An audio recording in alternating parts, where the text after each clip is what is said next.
Welcome everybody, thanks for coming. Thanks so much for coming here to listen to me and to discuss this subject. Because how I was actually going to start is with a story. When I was in Rojava, I think for the, we should say North Syria also, I'll explain that later. I was there for the second time in spring 2015. And I was in several cities and towns, and also in Kamishlo, the capital of one of the three cantons, so to speak, in this area. And I went to a children's daycare center. So it was spring 15. I was in Kamishlo in the north of Syria, right at the Turkish border, and I was going to a children's daycare center. And the children were like very small, like 3, 4, 5 years old. And they were trying to teach the children to communicate with each other, as hard as that is with such little ones, but at least try to teach them equality already, because if you want to do that you have to start at an early age, of course. And I was talking to one of the women working there, and I wanted to ask her, like, I was writing about what is happening for a Dutch magazine, like a big story about what's actually happening in Syria, what are they doing there in North Syria. So I was asking her questions about why do you work here, in what way is it important for you to work here, and she gave all the answers that journalists don't want to hear. She gave all the answers that journalists can Google. She said, it's important for me to develop myself as a woman. Okay, elaborate on that. And she could really elaborate on that because she was new into the whole concept of the project that the movement was carrying out there. Like, what do you want to teach the children? We want to teach them equality. Okay, I could have thought of it myself. She didn't really elaborate on anything. She couldn't really, because she was herself not really educated yet. Which I could understand, of course, but I needed a little bit more. Luckily, I didn't rush around. I had some time, so I was invited to her family house for lunch. And there the real story came out, and it said so many things about her and about the situation there. At some point, one of her brothers came in. We were sitting on the floor having a big lunch, and one of her brothers came in with a Kalashnikov on his shoulder. He couldn't even sit down to have something to eat because he was busy doing a revolution.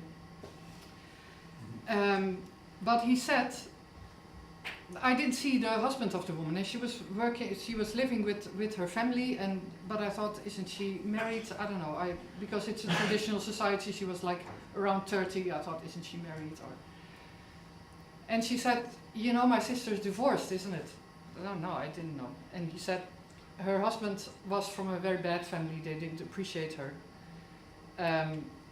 They didn't want her to go out of the house, and we, as a family, we support PKK, and we didn't accept that for our daughter and for our sister. And we saw that our daughter, was not happy in her marriage, and she wanted out, but it's very, very much against the tradition to want to get out, or even actually to get out. But the family encouraged her and said, if you want to go, you can always come back to your family, and we will support you in a new life. And eventually she did leave her husband and moved back with her parents, but without her 2 children. Initially she took her children, but her husband said, the law is that the children are mine now. So he took the children away, and she was heartbroken, of course. And the children were small, like 3 and 5 or 6 or something. But it wasn't true what the husband said, because the law had changed. The new administration had changed the laws, many family and women's laws. I shouldn't say it like that, because also on the same trip I interviewed the Minister of Women Affairs, and she said to me, write that down properly please, I'm the Minister of Women's Affairs, not Family Affairs, Women's Affairs. And they changed several laws, and one of them was when a couple divorces, the children until age 10 or 12 stay with the mother. So I said that to her, like, I think you have a right under the new laws that your children are with you, and you can go get them, and of course your husband can still see them because he is their father, but they should live with you. The new law says so. And she said, yeah, my family said the same, but I'm afraid to go get them because I don't really trust the new law. I don't think I can really count on it, and I can definitely not bear to have my children with me again and then being taken away from me again. So I have to be really sure that I can keep them if I go get them, and you know, I can know that the law is on my side, but I need that to be like a permanent thing. And I advised her also to contact the minister, the responsible ministers, because the ministers, also the minister that I talked to, they are not office people. They run around all the time also. Everybody was running around there. Nobody took the time to sit down. Everybody was making revolution in one way or the other. One with a Kalashnikov, the other with, you know, the minister too. She was also actually doing community education about why the laws were changing. Also that a man can no longer have more than one wife. And the men were complaining, and the minister said it's my responsibility to educate the people on this too, that the minister is coming, and that gives an extra legitimacy, of course, to the message.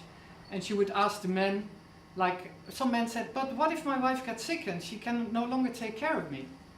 And she said, what if you get sick and can your wife take another husband too? No, of course not. Okay, then that's the same the other way around, you know.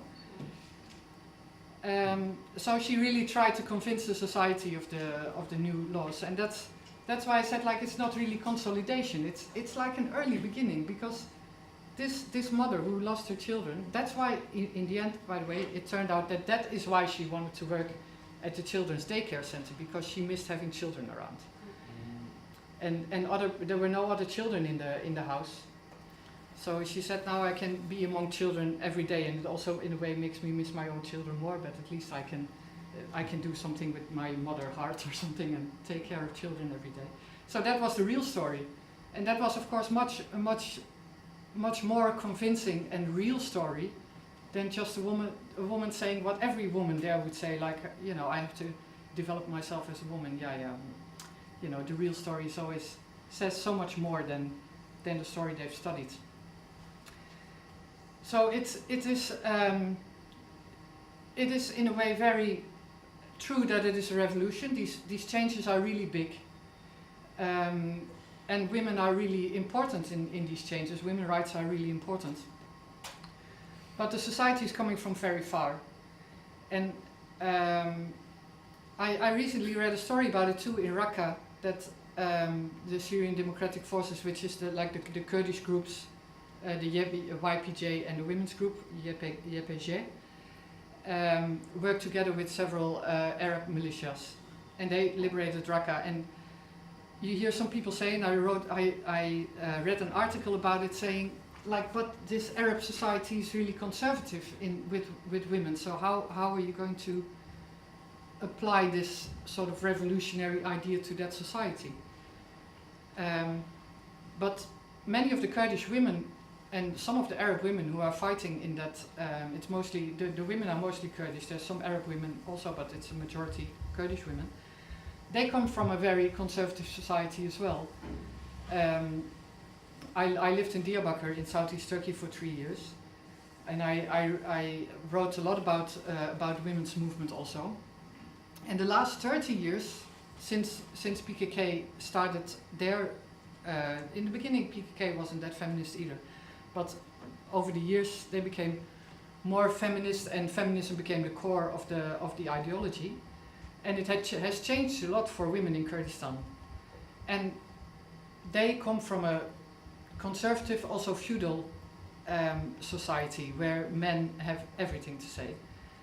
So, you know, you can say, well, can you do that in Arab society? Yeah, you can do that in any society. If you can do it in the Kurdish society, why not in Arab society? I mean, but it's the consolidation is the military campaign. But the military campaign is only like a small part of it. And I sort of laughed because there's this poster that is hanging here with a woman with a Kalashnikov, and apparently some people were complaining that this poster is at too many places and there's too many women with weapons. That's of course very scary. Women with weapons are scary. We don't want too much of that. But I was for the last time there earlier this year in April and May. And they asked me too which weapons I can use. I said I can use no weapons. I can, you know, I always show my pen, it's my weapon. And they said, what are you going to do when Daesh comes? You know, Daesh is not going to get scared of your pen. So they find that very foolish of me that I didn't know how to use a Kalashnikov and that I had my pen. But I felt very much protected by the forces there. I didn't need to, you know how to use weapons. And I was there to write a book about the PKK and the connected forces. So you know, it's not my task as a journalist to know how to use weapons. But they said, they convinced me too. But I didn't want to do an arms training. But they said, you have to be able to defend yourself. If Daesh is coming here, what are you going to do? You have to defend yourself. Also, if you're in a car with 3 people and some attack is coming, or even if you get an accident and you're left there alone, one is wounded, one is dead, and you're there and something is happening and there's all the weapons and you don't know how to use them. What are you going to do? This is Syria, you know, this is Syria. Are you crazy with your pen? So you can say like there's too many women with guns, but what are the women going to do? It is Syria and there was Daesh around the corner. If they don't have a gun to defend themselves, Daesh is going to take them and sell them on the market. So then you better have a gun. So it is to defend your life. So you cannot complain about these women having weapons. It's also kind of a natural thing to defend yourself. I'm not very strong either, really. I was stupid, isn't it? But you know, if somebody attacks me, I will also kick or punch or whatever. It's a very natural reaction to do that. And in Syria, you need a gun for that. And also, the whole battle against Daesh is also a self-defense. It's not about taking territory, for example. And people are sometimes find that naive when I say I believe them when they say that, but I do believe them. It's for the Kurdish forces, for the Syrian democratic forces. It's not about getting territory, because territory is really not in their ideology. That's also why they initially they named the region Rojava. Rojava means west, and if you have a map of Kurdistan, the part in Syria is in the west, so it's West Kurdistan, and you have Rojava, that's the part in Iran, that's east. Bashur, the south, that's the part in Iraq, and Bakur is north, the part in Turkey. But then they thought Rojava is in Kurdish language, and it refers to the west of Kurdistan, but it's a very multicultural and multi-religious area. There's Turkmen, there's Arabs, there's Armenians, there's like and different like Yazidis, Sunni Muslims, Christians, atheists I met even. So they said we cannot name this area after one group that is okay. It's the majority group, the biggest group are the Kurds, but we shouldn't control the other groups. We shouldn't be above the other groups. So we have to, for now, call it North Syria, of the Federation of Northern Syria, and that's I support that view. That is really connected to their ideology to say North Syria and not Rojava. So I think it's correct to use that. Of course, you know, there's nothing forbidden. So if Kurds still want to say Rojava, go ahead, call it Rojava. Or if Arabs want to choose their own name, also fine. And Yazidis, well, most Yazidis live in Europe actually, but in the Middle East the most live in Iraq, and they call their lands Ezid Khan, like the earth of the Yazidis, and that's also fine. However you want to call it in your according to your identity, you could say. So there's big changes in the society, but I wanted to also connect it a little bit to the Western view of feminism, because often when you go back to the fighters, like Kurdish women are often beautiful women, so they easily make it to the pages of newspapers. And also of women's magazines. Like, I think all women's magazines have had their stories about the Kurdish forces. Also, magazines that I have worked for, like Marie Claire, and I know if you write for Marie Claire and you interview women, you have to make sure you interview beautiful women, because if you don't interview, but it's really true, that's how it works. And you have to send them the pictures, I'm going to interview this woman, and they approve or not approve. Okay, this woman is nice, this is nice, this is nice. Oh no, we don't want her. Can you find another one for this woman? And with the Kurdish forces, not necessary. They're all beautiful. So they make big spreads, like 6-page stories, the Kurdish woman fighting Daesh. But if you tell these women you're Marie Claire, they get crazy, really. Because Marie Claire is, of course, for them it's anti-feminism. And they don't want to be a Marie Claire. And also Marie Claire will never really explain the ideology. Because Marie Claire is, of course, also, it's based on beauty industry. It's very capitalist. It's a really capitalist magazine. And the revolution is anti-capitalist. That's an important part of it. So I always got the same reaction when I say you're a Marie Claire or an L. They were all like, oh, please, no. But in the West we sometimes see feminism as, the women do something that usually the men do, like fighting. And you saw, for example, with the American presidential elections, that many people supported Hillary Clinton because she was a woman, and we need to have the first woman president. But in the ideology of North Syria, that's not the case at all. That's also, in their eyes, anti-feminism. Because it's women doing, totally adjusting themselves to patriarchal society. And they say, for example, Hillary Clinton or Angela Merkel, or women who lead big businesses, they're actually men. Physically, they're women. But for the rest, they've become men, because you can only get to that level in a patriarchal society by becoming a man yourself. And you have to, and this is always hard for me to explain when I'm back in Holland and I try to explain this, like my women friends always get a little bit like, I don't know if I can support this view. Because the whole ideology goes back like thousands of years. If you ask any guerrilla anything about their ideology, the first thing they will say is, okay, let's go back to Neolithic times. Yeah. Okay, we have 10 minutes.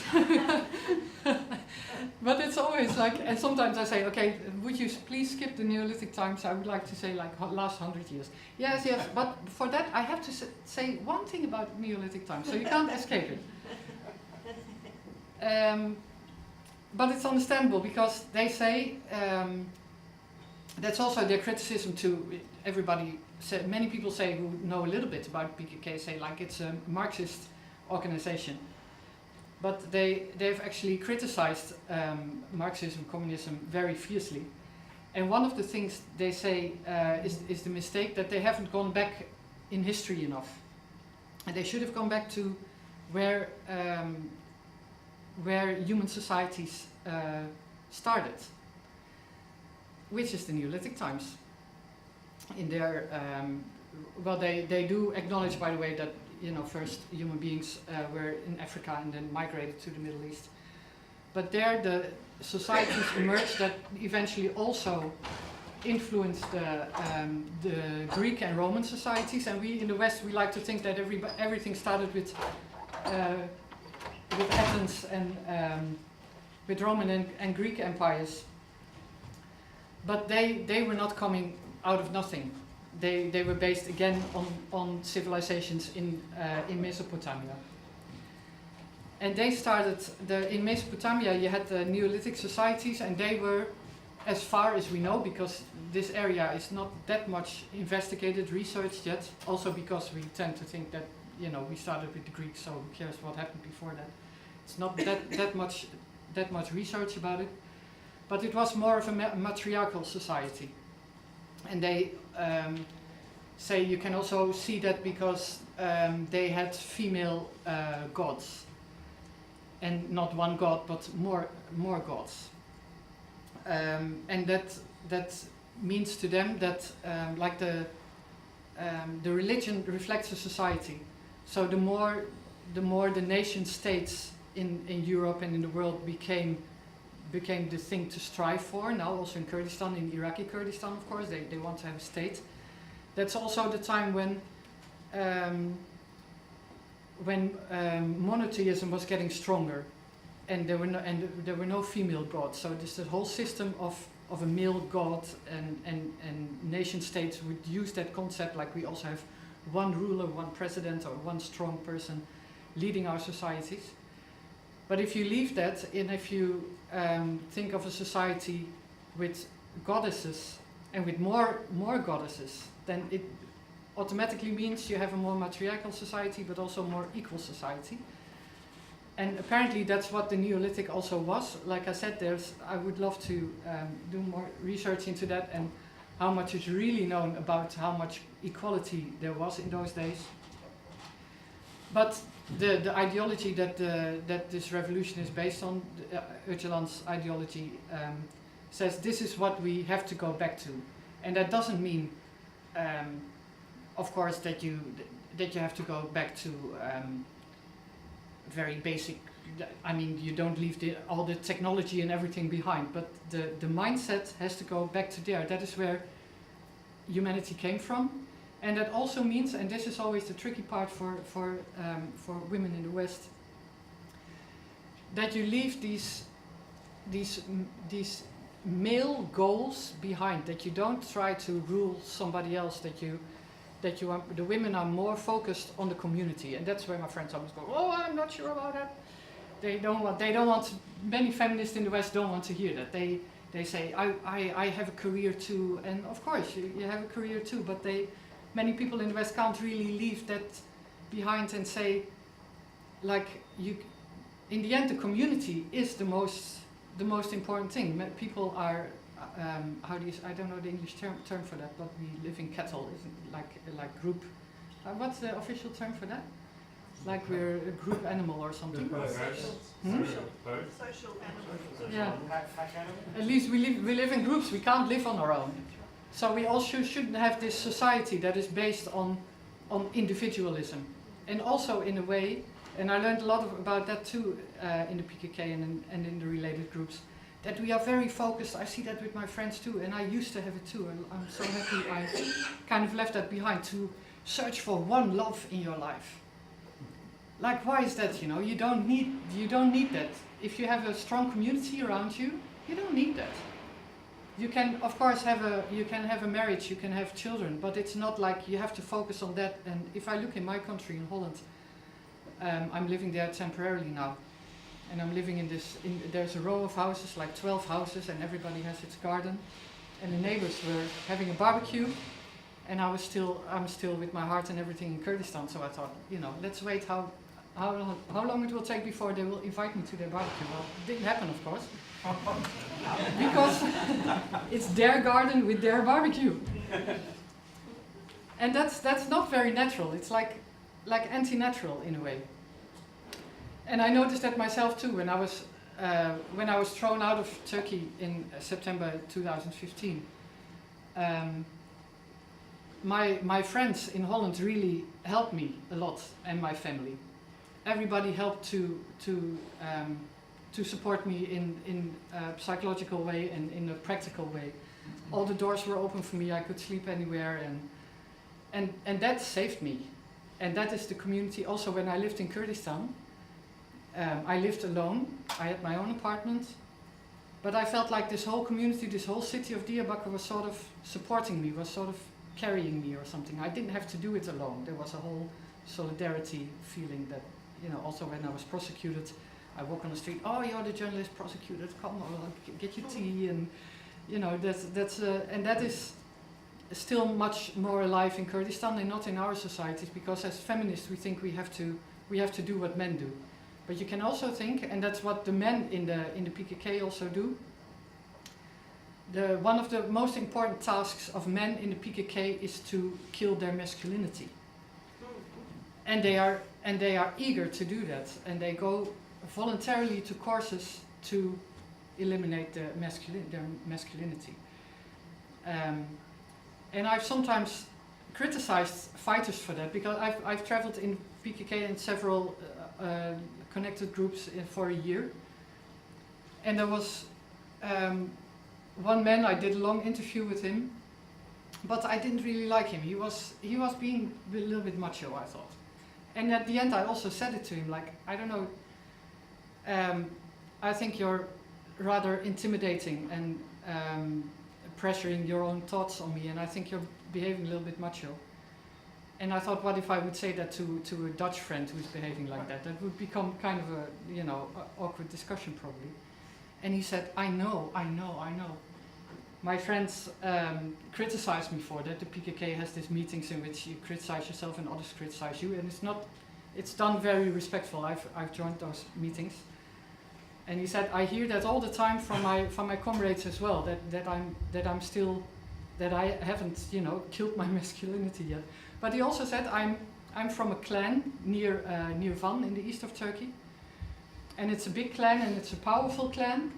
And my father was the oldest son, and I'm the oldest son of my father. So he grew up from day one as a prince. He was going to be the clan leader one day. But he decided to join PKK when he was 14 or 15, which is already quite a, you know, to join an organization that is fighting that very system. So he gave up everything that he could have had. But this system, this clan system and the old feudal society was very much in his veins, and he said, it's very hard for me to leave that behind, but I know I have to do that. So the men actually try to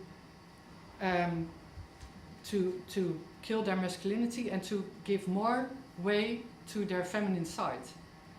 And some people find that very strange, because PKK is known as such a good fighters organization, but they say we fight so good because our ideology is so strong, and we don't fight because we're macho and want territory. No, we fight to protect the people and to protect this idea of communities. So that is also, in that way, I think in the West some women and also some men have some revolution to go through, actually. So that, I had one thought. Sometimes you have that. You have a thought and it's quickly gone again too, isn't it? So I'm trying to think how you can put that to practice here. It's very hard to put that in practice in the system. Like, that's what I wanted to say. Like, it's hard to put these new laws into practice in the system in Syria, where people grew up in a society where men can have several wives, where women have no rights after they didn't even have the right to ask for a divorce. Now they can, and now they can have their children, and it's big changes. But if we want to change our societies as well for the better, it's not that the women have to become more male, but it's the other way around, I think. And one thing that really I always try to understand, to ask the same question to several people, and to really ask the same question again and again, because the Neolithic times were, of course, like thousands of years ago. And I thought, is that because the fighters say we have to bring that more alive again in ourselves? And I thought, is that still in me? Is that Neolithic person, is that alive in me? How can I revive that? It has to be somewhere in there to bring it alive, isn't it? And I asked several people, nobody really had a good answer that really convinced me. And then this lady, she was like 50 plus and she had been in the PKK forever. And she said, if you see a child die in Africa, for example, of hunger, or if you see images of a Yazidi woman being sold on the market, does it hurt you? I said, of course it hurts me, you know, of course I feel something inside. And she said, that feeling, that is the seed that is still alive of Neolithic times. She said, every time we pass a generation, it's just biology, you know, the things from your parents, your grandparents, your great-grandparents, everything will live on and on and on in all the next generations. And this thing that we feel empathy for others, that is the seed of keeping the community strong and caring, really caring for each other, not for ourselves but for each other, to keep the community healthy and strong. And he said that's where you actually have to go back to. That's where you have to be in contact with. And the more you appreciate like the male values and make career and have a state and all these things to have power, that kills more and more this seed in you that we actually need to make the world better. So and women are more still in touch with it because it's a female thing, and maybe some women here, I don't know, find it a little bit hard to believe. I don't know if it's all true, but I found it very convincing. So maybe that's a good thing that we can also think about as Western women and men. Thank you very much.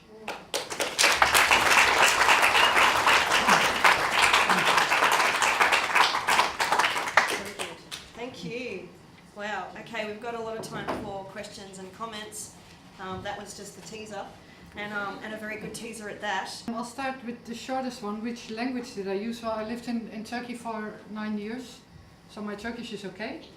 So and many fighters do know Turkish. When I talk to locals, usually I use a translator. If there's somebody who knows English around, then I use English translator, otherwise from Kurdish to Turkish. And I went to Kurdish language class the first 3 months in the PKK in the Kandil Mountains, but, well. No, because I know Turkish, so it's very hard if you want to understand each other. You naturally start talking the language you both know, so I didn't get too much practice in Kurdish, but sometimes it really helps to show that you know at least a little bit Kurdish to also to get closer to people and that they trust you easier. But the communication is either with a translator or in Turkish. Basically, I think the question is like, are they also like using the Western media a little bit to show themselves in a good way? I think they do. But also in a way you don't really control always what is being published, of course. Like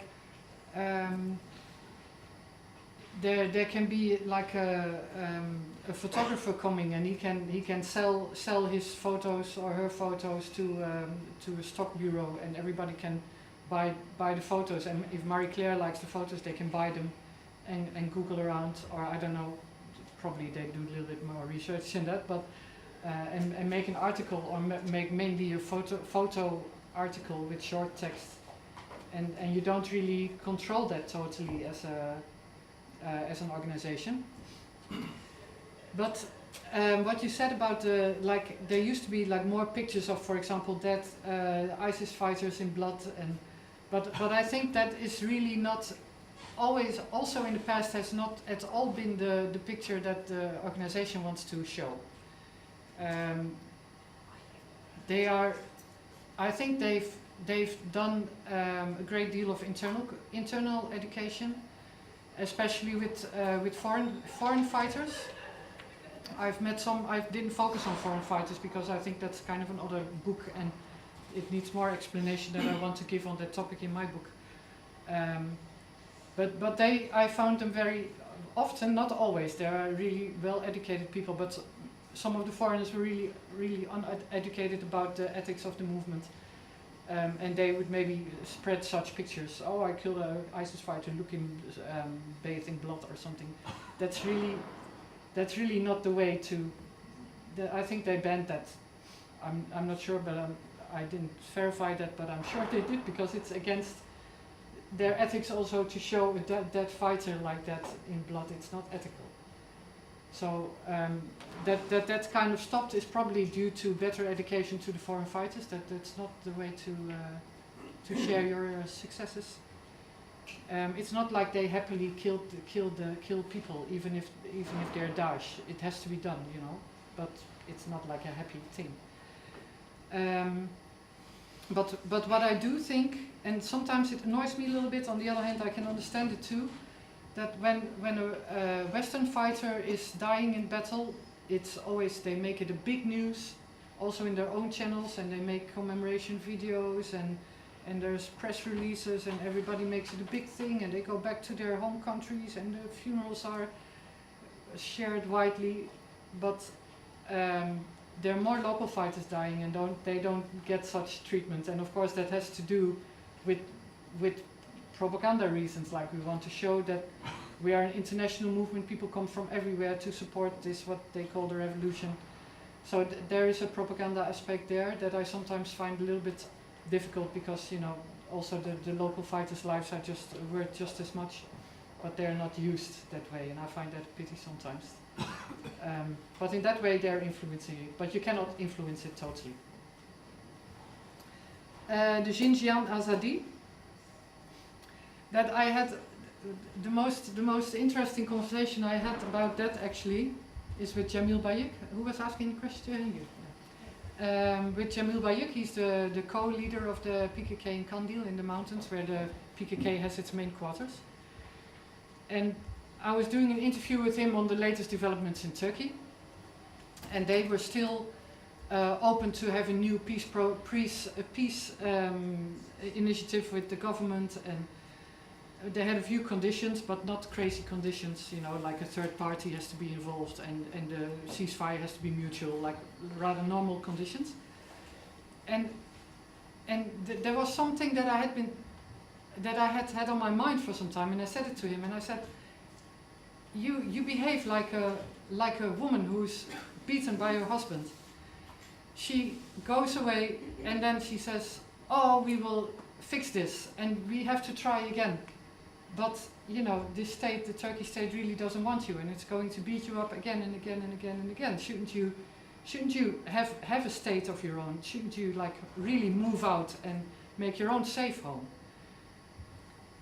And he said, no, that's really not what we should do. And maybe if a woman is beaten by her husband or boyfriend, maybe she will have to go away to save her life. But if she doesn't connect it to a struggle, then this problem will not cease to exist.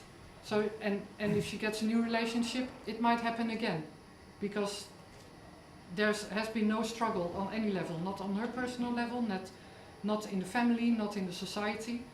So, and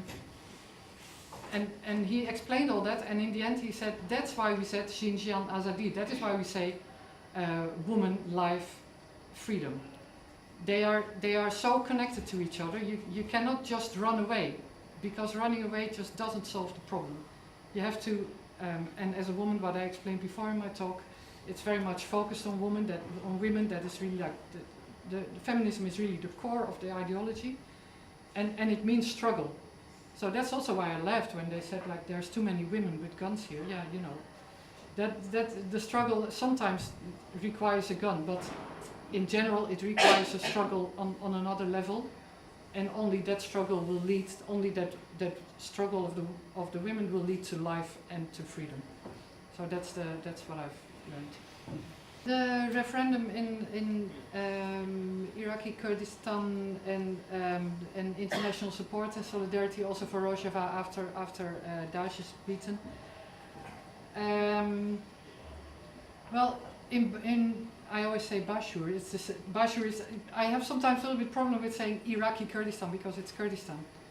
So I say Bashur because that's the south. It's in, but no, not everybody knows the terminology. So I'll get over it and say Iraqi Kurdistan.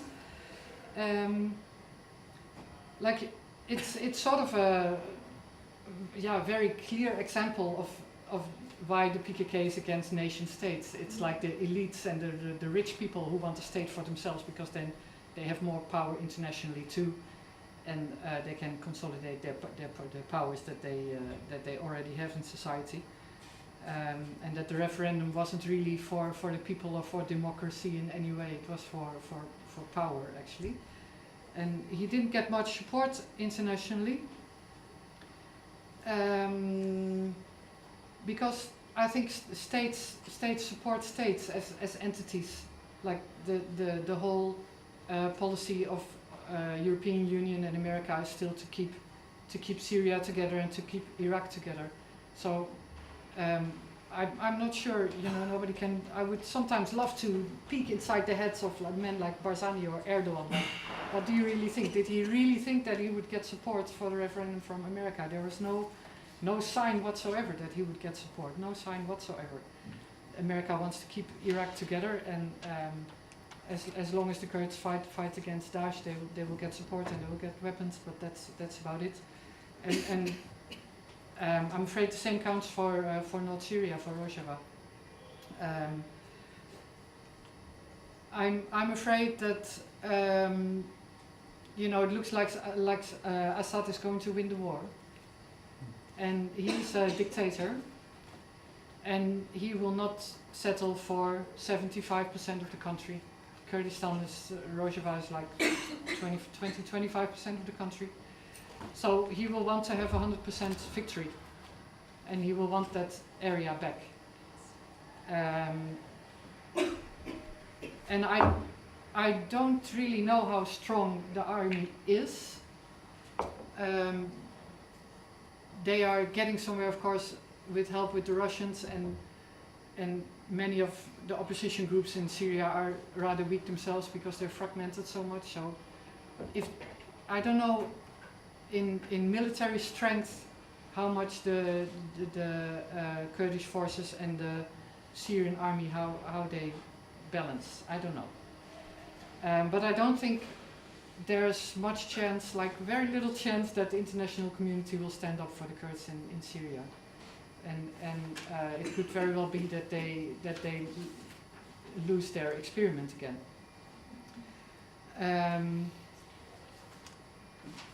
And that would be very sad, of course, because it's a very interesting experiment, and I think it's really democratic. And Assad is basically a monster, and if he's going to rule again over the whole of Syria, it's rather dramatic for the people. At the same time, it's a long struggle, and maybe it's going to. They build experience now, and they are educating the population also. So I think there will be, if Assad wants it back, there will be a fierce fighting. They will resist till the end, really, and maybe they'll win. We don't know militarily. But even if they lose that part of the country or part of it, very much experience has been. They built their experience, which is very important for the future. And fighters have always told me it's not about having things done in our lifetime or something. Maybe it's going to lead somewhere in 200-300 years. But they are convinced, like 100% convinced, that capitalism is going to fall, and they have a system ready to replace it. And they gain experience now, and they will use it. Either continue the experiment in Syria if militarily they are able to defend it, or somewhere else in Turkey. They're also trying to build it during the peace process in Turkey. What the Kurdish community has done is to work on local councils and educating people how their democratic system works. And they thought we have to prepare for, in case this peace process doesn't look like it's going anywhere, but imagine it is leading somewhere, we better be ready to govern our areas the way we picture it. And I think that comes to your question too. I'll come back to the ecology thing. With the origins of the movement,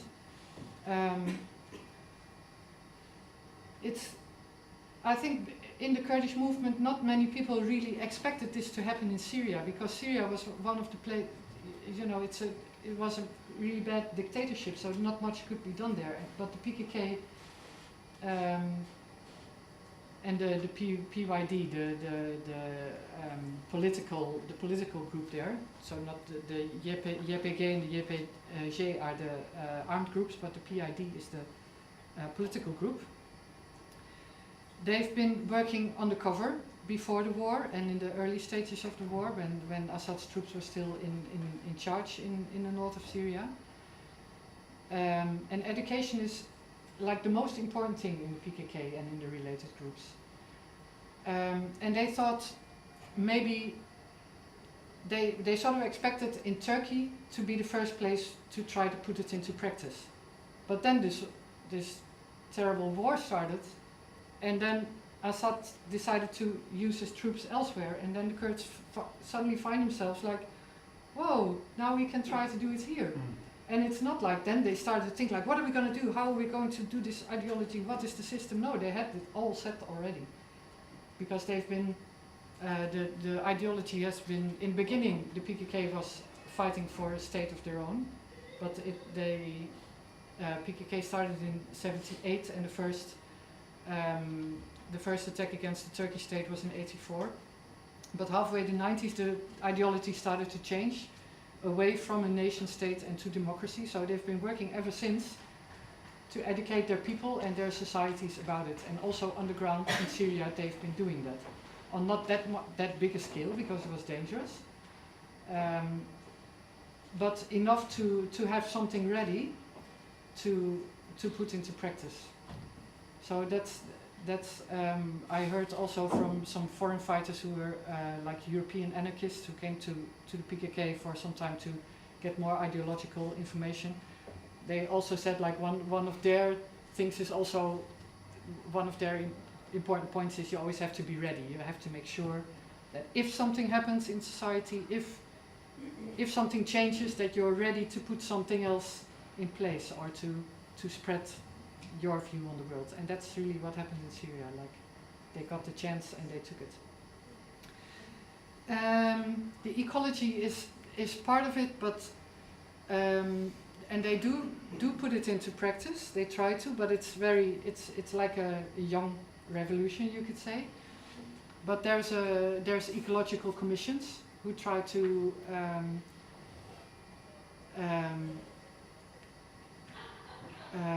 organize discussions and forums about it, like how does it fit into the ideology, and how can we put it to practice.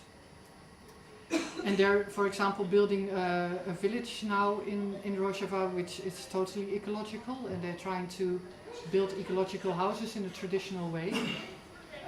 Not houses like they were in the Neolithic times, because I don't know, you have to have the normal comfort that you want in a house, but that it's at least climate neutral, so to speak, and with natural materials.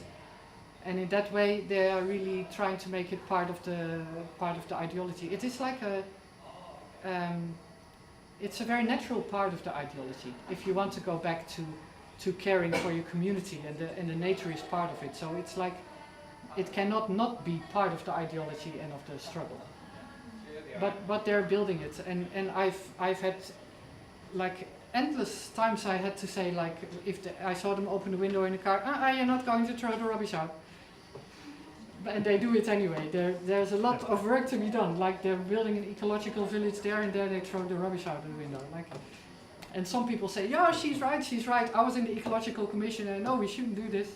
So some things are like really like what we said to each other maybe 30 years ago. And on other places, on other aspects of the ecological thing, they're much further ahead than we are. But it's a natural part of the ideology. And if the feminist ideas are really part of the, who was that? Yes, sorry. It does change society as well if you look in Turkey and in Syria, like what I said, this example that the woman doesn't really trust the new rules yet. But in Turkey they've been working on it longer.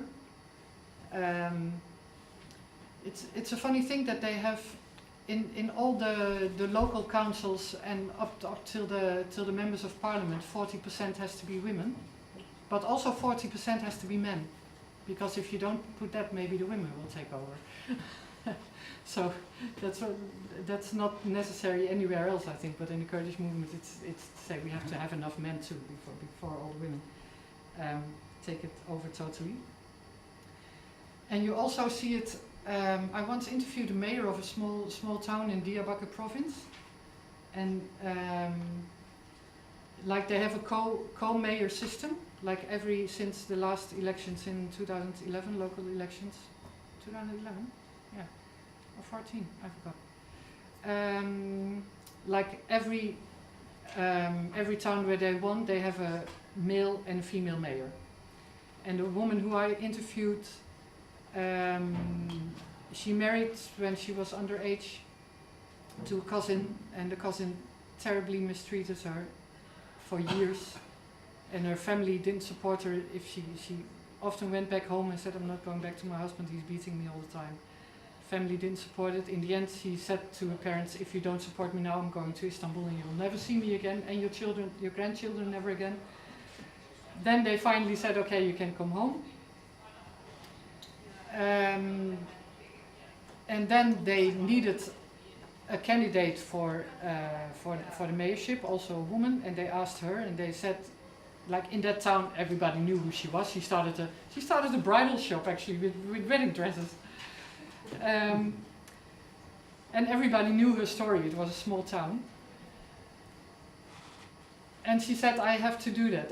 They asked her to be a candidate, and she said, "I have to do that to show other women too that you can leave a bad marriage, and that you can also, like what I said about the woman life freedom, like that you can make the struggle bigger, not only for yourself but to change the society as well, and to give an example also to the men." Like, but her ex-husband was really angry about it because his father had been the mayor.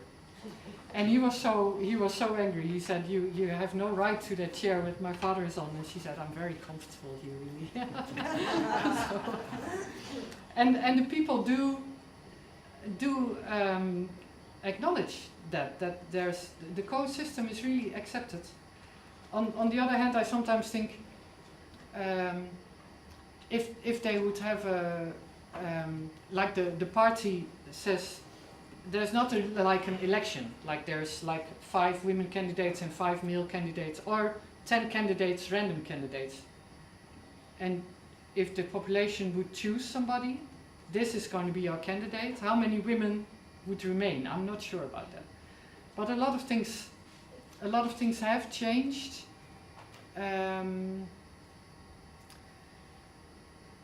But you also often see I have this friend in Van, and she's been working in a women's refuge house, and she set it up herself actually, and she's very active in that community, and she's working a lot with people in the administration. So there's many men, and they always pat her on the shoulders, like, you know, very good what you're doing and everything.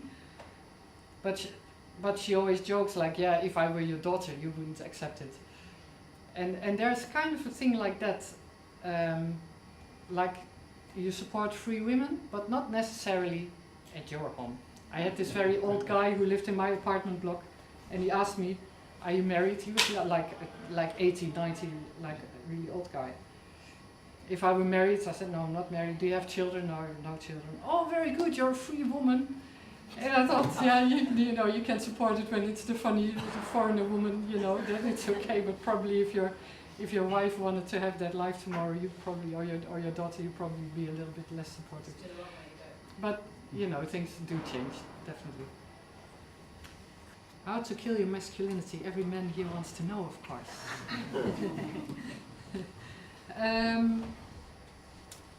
I don't know. It's education. I was at an education session. It was about feminism, or they say genealogy. Gene is woman, so womanology, you could say. They don't use feminism because it's too much focused on the male thing, they think, so they have a new term.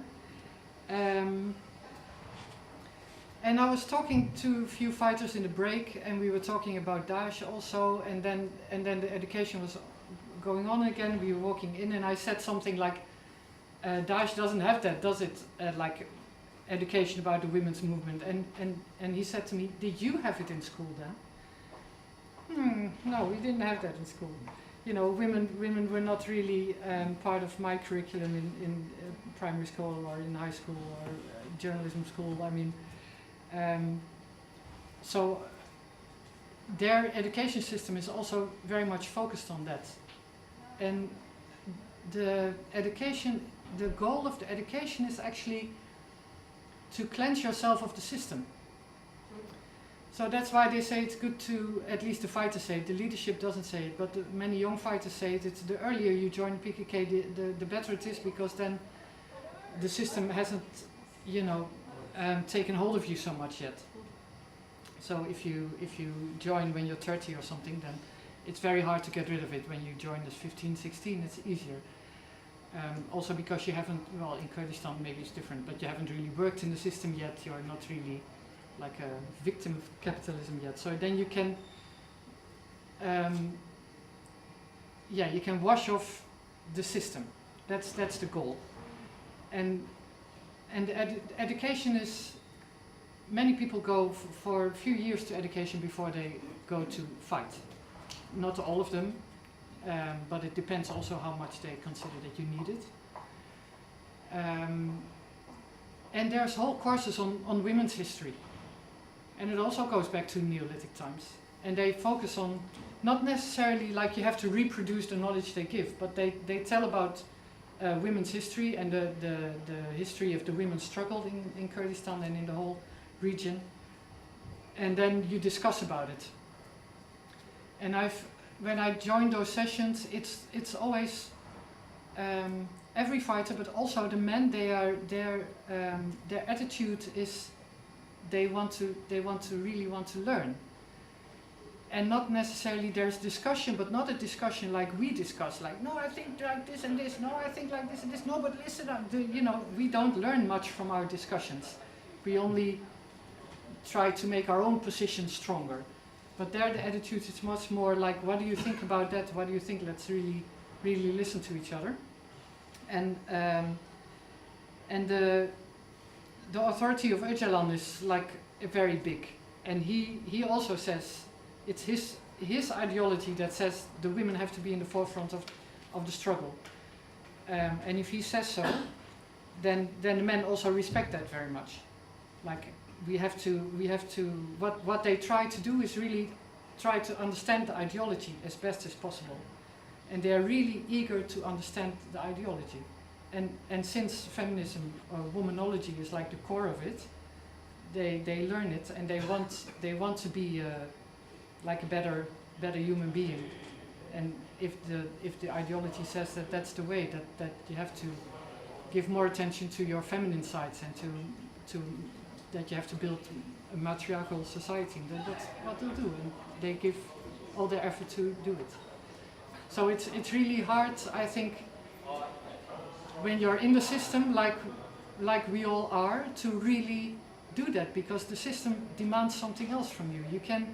You can at night go to some course about women's history, but if the next day you're a manager again at some company and you have to be either as a man or as a woman, you have to be your masculine self again to survive in any company or in the state system or in parliament or wherever you have to be a masculine person, then it's really hard to put it in practice. But in PKK, if you don't put it in practice, I heard yesterday that men are not supposed to do this in the PKK if they have a moustache, because it's apparently like a show of I have a moustache and I know better. I didn't hear that in the year when I was there, but you're not supposed to sit like this with your legs crossed like this, because that's also apparently masculine kind of thing. So you never see men sit like that. And if you do anything, I asked several women who've been in the PKK for a long time, for a few decades. I asked, have you ever been, like, with this whole worldwide discussion now about Me Too, Like, have you ever been approached badly by men? They say, like, I would tell you if it were true, because then we would have to work on it as an organization. But really, I haven't. Men cannot even do this. And if you do this as a man, they will say, now they could even send you to education, you know? Like, don't behave like that. It's not okay. So if you can't even do that, let alone the things that we talk about under the hashtag #MeToo, it's no way, you know? The system really doesn't allow it. The other Kurdish political parties. First, I thought you meant, who asked it? Yes. First, I thought you meant like KDP in Iraqi Kurdistan, for example. Well, they are like the KDP and PKK are like water and fire, of course. But you meant more like in Syria. They started cooperating more in the beginning, but I've in my research focused a lot on like the military places and not so much on these political dynamics too much. But from what the PID and PKK say about it is that every other party can have a say and can join in elections and everything, but what is needed in every system, because they're not anarchists, it's not like there's no state at all, there's some administration at least. You would have to register as a party, and apparently some parties are not willing to do that because they don't recognize the system. So then they say, yeah, you can also not join the elections then if you don't register. How can we put you on the form, you know? So that's apparent, but they've also banned the signal of TV station Rudao. It's from KDP in Iraqi Kurdistan, and I think that's a wrong signal. And Rudao does lie about developments in Kurdistan. They really do. But which media don't lie? I mean, you know, you can not as a journalist, you would never hear me say that all the media are big fat liars and everything. It's not true, but you can counter that with better information, and it's not okay to stop the signal, I think. And there are kind of persistent reports about the KDP members in North Syria being jailed, but I haven't really investigated it. I don't know who are jailed, for what reason, so I can't really comment on that. But I don't know, it should be taken seriously, of course. And but if you want to participate in the system, then you also have to register at the system. It also makes sense. So I don't know the details. Yeah, about Marxism, what you say, I have to admit I didn't read Karl Marx. I don't know if I'm the only one in the hall here, but I didn't read him. But in practice, things went totally wrong, at least. They made a state, and it was a masculine system. So what I've read from Öcalan is, he calls it, initially I found the term a little bit strange. He called it real socialism. And I thought, was that real? That wasn't like how it was meant. But he meant like socialism in practice, and how it went wrong. And saying, at least in practice, they didn't take all this knowledge into account. They didn't put it to practice properly. If they had done it, then it wouldn't have gotten that much out of control. So,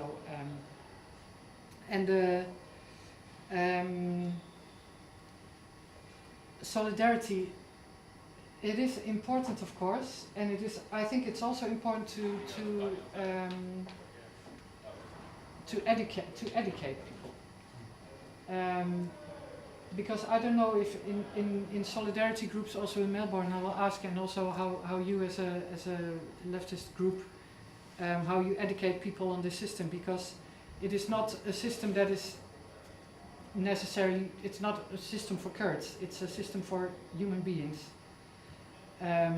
So maybe part of the solidarity, I think a really cool way of showing solidarity is to really educate yourselves about the system, and what feminism means in the system, and what ecology means in the system, how important communities are, and that sort of thing. So, you know, who knows where you will get the chance to put something like that to practice.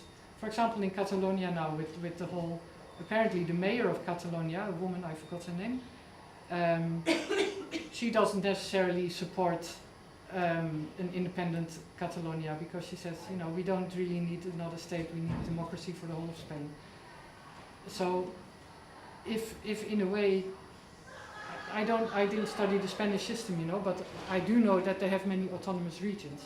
It would be a great way of solidarity to skip the whole capitalist idea of getting a state of your own and try to build a democracy bottom up.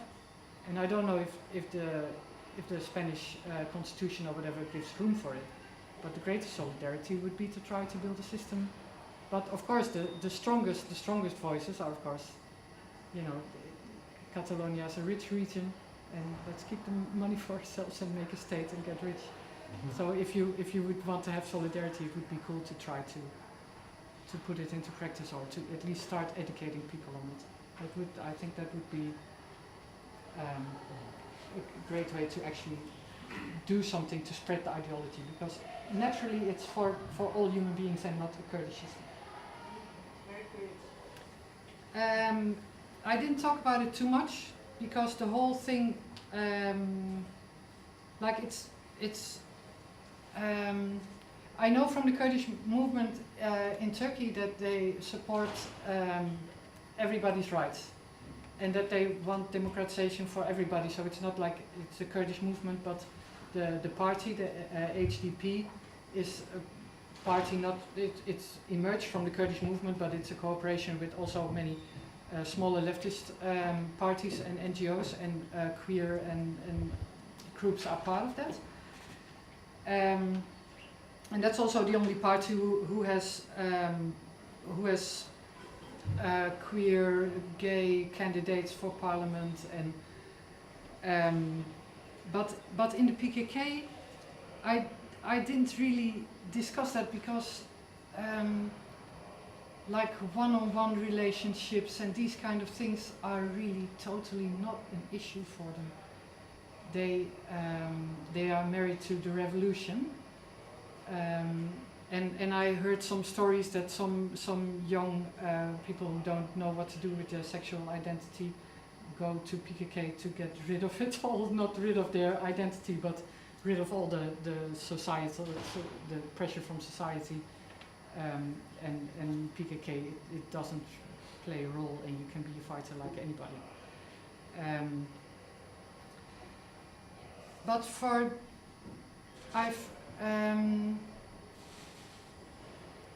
I don't think it's really part of the education at the moment, because it's they're also an organization that comes from the people, from society, and in Kurdistan it's really still very big problematic. It's really still a very big problem. So it's not really discussed in a wide way, but also in society it's not very visible either. So you can be for same-sex marriage, but nobody would come to have a same-sex marriage, because it's not out in the open yet even. So it's hard to make a policy about something that is still so secret. But I know from the Kurdish movement in Turkey, because of course in Turkey it is an issue, and that they fight for everybody's rights, and also these included. But in PKK the whole topic of sexuality and everything is like doesn't exist. It just doesn't exist. So to discuss it, they don't discuss heterosexual relationship either, because it's not doesn't exist. And the wings in PKK, who asked? Oh, you also asked. Yes, yes. No, there's not wings. People can have their own convictions. Some say I'm an anarchist, but the movement is not like really anarchist. It has, of course, signs of it, but it's not really an anarchist organization. But some say, yeah, I'm an anarchist. say I'm a Marxist, or so you can have your individual ideas about that, and that's no problem, and nobody would have a problem with it. But no, there's no wings. Everybody is apoist, you could say. That's the like a supporter of Öcalan. That is the core. There's no wings. And the aim, well, I've learned a lot about. I've learned to zoom out more in the PKK. Like, what is your aim? Also in Turkey, not to get territory. It's really not about territory. But of course, Kurdistan is one of the aims. They want to. Kurdistan has to be free, as they say, and has to be united. But that doesn't mean like a state. But now, with the borders in Kurdistan, families and communities are separated from each other, and you have to get a visa sometimes, or get to cross several borders. If you live in the southeast of Turkey and you want to visit your family in Rojava, you have to go first to Iraq and then cross that border, and then, or you have to go illegally, which is not possible anymore because there's a wall. I don't know, people in general don't know that there's a wall on the whole Syrian-Turkish border, and it has all these detection systems and weapon systems. So it's sometimes, of course, the wall can be easily dismantled, because if Turkish army wants to go in, they take part of the wall out and they send the tanks in, and then they put the wall again. So it's very precisely fit to the Turkish needs. So that needs to be cancelled. Of course, these borders have to go, but in general, borders have to go. Not necessarily only in Kurdistan, but the result would be that Kurdistan would be a whole again. But if you look at Turkey, I was always, when I talk to the people in Southeast Turkey or North Kurdistan, as you wish, people the people there want peace. That's the key word. People want peace. But the fighters are not fighting for peace. One of them said, like, peace is more like a concept that the hegemony of the hegemonical powers, how do you say that in English, put on society. We have to keep the peace. We have to keep the peace. But if people are not free, what is peace worth? So they say, I'm fighting for freedom. And it can be, like I said before, like it can be in a few generations' time. And any fighter can they said that too, I can become Shahid tomorrow, I can be a martyr tomorrow. So it's not about what I can reach in my lifetime. Maybe it's going to be, we can start, or our goals can be realized after 5, 6, 7, 8 generations, and maybe PKK doesn't exist anymore. Maybe there's another organization that takes over our task. This can all very well be. But we have to be ready when the current system collapses. So their goal is really big. And of course they want to have a settlement in Turkey, and they're every time ready to talk about it. But it's dismantling the system. That's also why sometimes people are surprised that Turkey sees the PKK as a bigger threat than Daesh, and why that is. Why on earth would you see the PKK as a bigger threat than Daesh?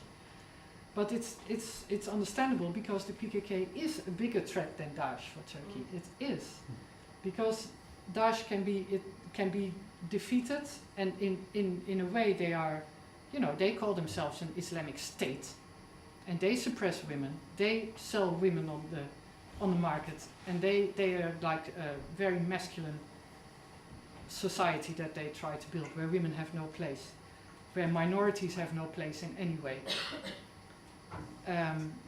But the PKK really wants to change the system, and what they are aiming for in Turkey is really to dismantle the republic as it is. So naturally, Turkey is more scared of PKK than they should be. So that's like more of a maybe short. No, I don't know. Turkey's, it's not a short-term goal, I'm afraid. But yeah, that's if you want to dismantle the system, yeah, it's going to take some time. But yeah. About genealogy, they don't use feminism, because feminism is like it's in general used. Not all Western feminists use it like that, but it's in general used for women, getting more women in higher positions and getting, you know, it's very much economically focused. And they say it doesn't really have a scientific base. There's not enough research into it. And they want to, the genealogy, they want to really make it like a science, so to speak. So they also put a lot of effort, everybody, all the men and women that are in the genealogy commissions, there are several places, they provide the education material, and they investigate what the women history is. They order books from around the world to read about it and really develop knowledge about the history of women, and that is not really what feminism has done. Feminism is more like an activist movement, and they want to give it a broader fundament basis. So that's the difference. They really want to give it a good scientific basis, and it's not just activism, but the core of everything.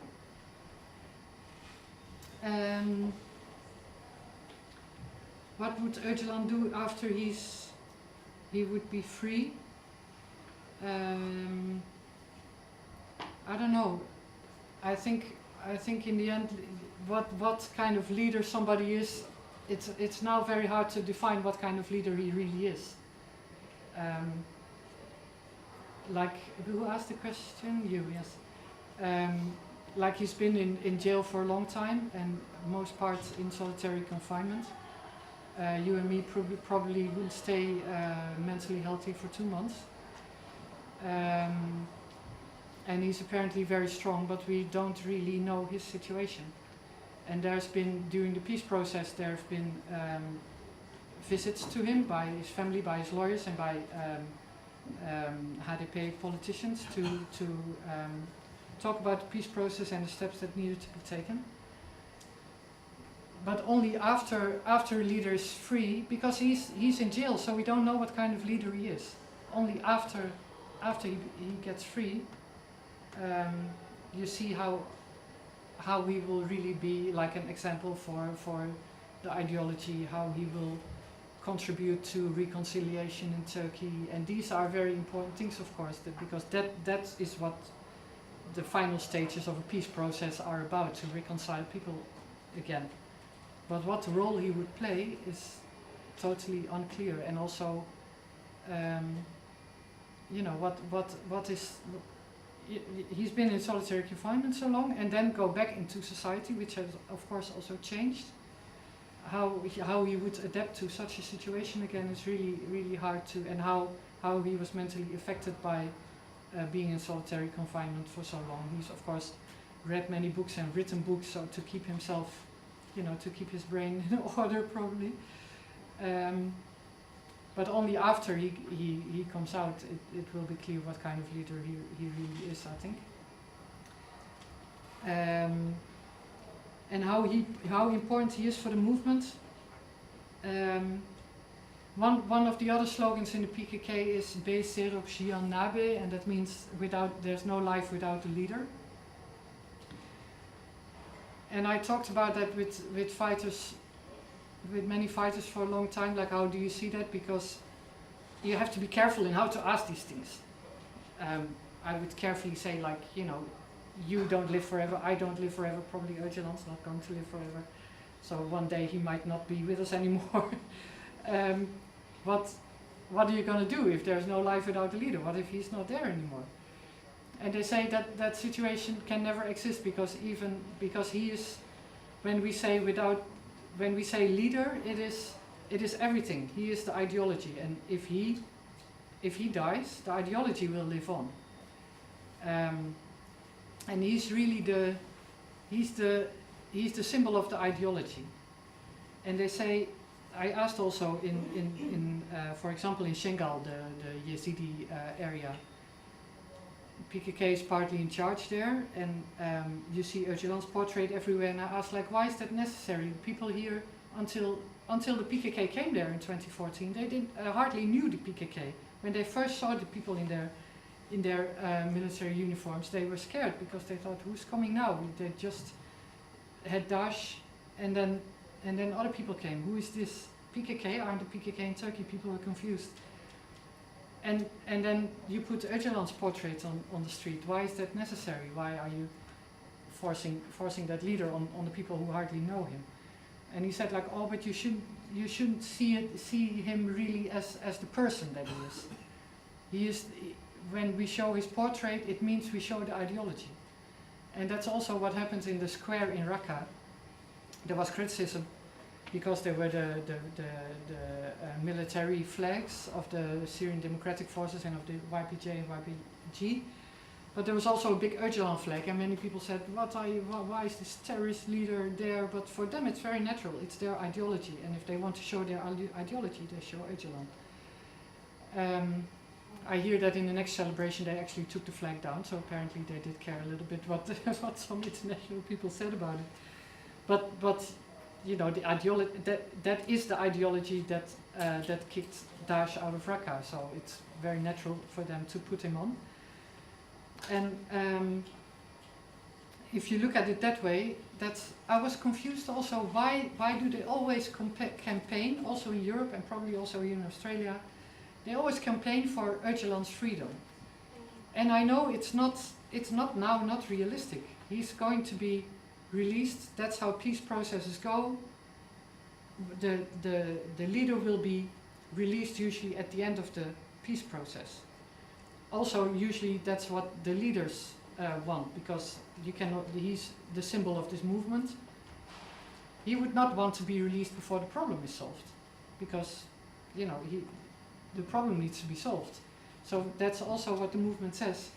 We campaign for his freedom because his freedom is connected to our freedom. It's directly connected to our freedom. So if we campaign for his freedom, we campaign actually for our own freedom. It's directly connected. So then, when I understood that, I didn't find it so strange anymore. Like, why are you campaigning for that now? We don't even have a peace process now. You know, why would you campaign for his freedom? It's not on the table now. But for them, it's directly connected to their own freedom. So that's how important it is. Like, nothing more important. That was it, I guess. Yeah. Other questions?